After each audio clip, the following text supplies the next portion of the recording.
Hello and welcome back to another episode of Diablo to D&D. My name is David, and today we're going to be going over the creation of Cleave and Blade Warp for the Blade Wielder Warlock. So last week was the MagicCon Las Vegas video, and I managed to get the Warlock ready for that event, and as a part of that I had to create the Cleave ability. So let's talk about that one first. In Diablo 2, Cleave is an area of effect attack kind of thing. It's intended to be a kind of crowd damaging ability. It's very short range, but it does get bigger as you put more points into it.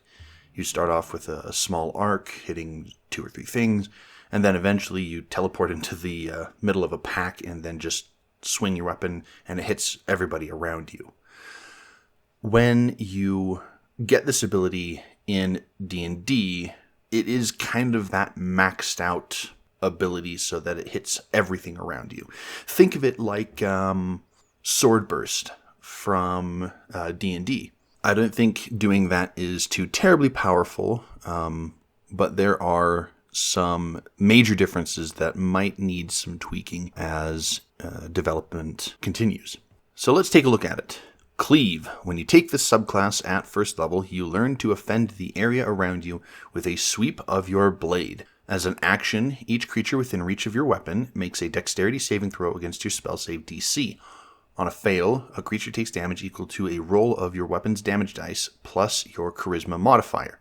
You must be wielding a melee weapon in order to use this ability.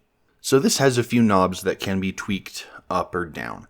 The first thing is that it is within reach of your weapon. So if you're wielding a polearm, you have a 10-foot offensive range.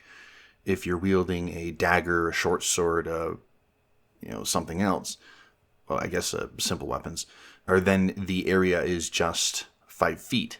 And then at higher levels, of course, you have access to the Infernal Dominion and the relevant esoteric lore that increase the range of your weapon and give you stronger weapons. Proficiency with martial weapons and increasing the range of your melee attacks giving your weapons the reach property. But starting off, you're only going to be swinging things around within 5 feet of you, so it's basically just sword burst. The other thing that could be tweaked is dealing damage equal to a roll of your weapon's damage dice, which caps out at a d6 for simple weapons, but you also add your charisma modifier. It is an all or nothing. And so with a single creature, it could be very similar to making a melee attack or making a weapon attack, because you're only hitting one creature and it is an all or nothing. With multiple creatures, that becomes very powerful because you're hitting a ton of creatures, but also you're risking yourself as a warlock with light armor. It is kind of that high risk, high reward sort of balance. You can do a lot of damage, but you also could potentially take a lot of damage. Of course, it uses your charisma modifier rather than the rest of your than the other stats because you are a charisma caster. So I think it works very much, like I said, like Sword Burst, but with the ability or with the addition of the charisma modifier to your damage. The reason for that is because this is a subclass feature. This isn't just a cantrip that you can just pick up. You have to dedicate yourself to doing this kind of thing. Now, there are some things that you can do to increase your survivability so that you can get more cleaves off. Gaining proficiency with a shield, proficiency with medium or heavy armor. If you go 1 level dip into fighter and then go into warlock, you have those things to start off with. But then at that point, it's very much the same as the other classes where it's like, oh, you're a wizard. Okay, well, I took a 1 level dip into fighter. Now I have proficiency with all weapons and armor. And then you go blade singer. It's basically the same stuff. Now, of course, this works very well with Dominion of Blades, since you can create whatever weapon you want, but it also could work with Dominion of Chains, putting another body close by to you so that they can distract from, to put points onto the battlefield so that you are not the sole target of this. So if you have your familiar on the other side of you, flanking, so that, or giving the help action, so that it creates a distraction, maybe they'll turn and attack that one instead of you. Getting summons on the battlefield, that could also work. Dominion of Chaos doesn't really have a lot of use in this case. You're a blade wielder, so you pretty much not want to use Dominion of Chaos, but it could be a potentially interesting build, depending on the feats that you take and whether you multi-class or whatnot.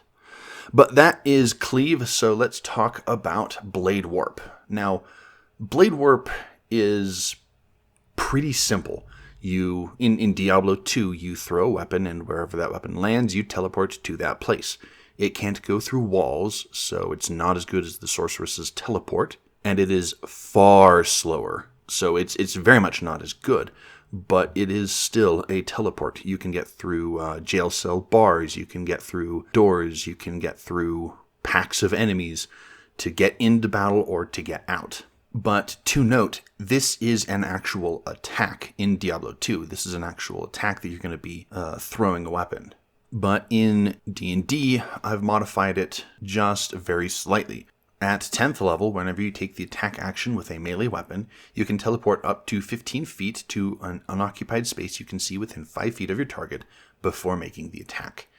So, I'm not sure on the wording because kind of order of operations of what do you do before or after. If anybody has any idea of things that happen before you make an attack, I would love to see it. None come to mind immediately.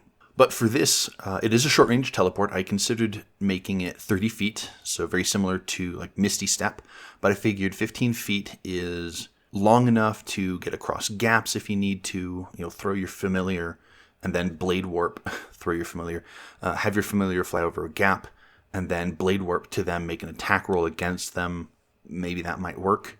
I also did debate on whether or not that should be within 5 feet or within reach of your weapon, because eventually you can get polearms if you do decide to do Dominion of Blades and pick up the martial weapon proficiency.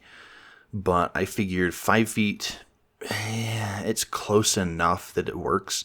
If you make it 10 feet, then it just becomes really powerful because you can teleport, hit them, and then back away. And it doesn't quite really work with the feel of the class being a striker. You can do this multiple times in a turn. Potentially, that is a knob that I could tweak, is potentially making it only one time per turn, or maybe a bonus action to set up your attack. I'll have to see what Echoing Strike and Mirrored Blades does, and the rest of the class, build it out. That's what this is kind of for, is building something, checking the balance, and then changing it as needed. One possible ability that I just came up with is at 10th level you get Misty Step, and then when you make an attack you can cast Misty Step as a part of that action, as a part of that attack, and then you can use this ability a certain number of times per turn, or per short or long rest. That could work. Misty Step is pretty powerful, and Blade Warp does allow you to throw a weapon to an empty spot, so you don't actually have to attack any creature. You can just teleport to that spot. And so, maybe, I'll think about it. But I think that is going to be it for today. Pretty short this week. I'm still kind of recovering from MagicCon Vegas, so bleh. Anyway, I think I'm going to end it here. You can contact me at XenosFan2, that is XENOZFAN2, on Blue Sky and Reddit. And you can contact the channel directly at Diablo TODND on Blue Sky and YouTube. Thank you much for watching, and I will see you in the next one. Have a good whatever.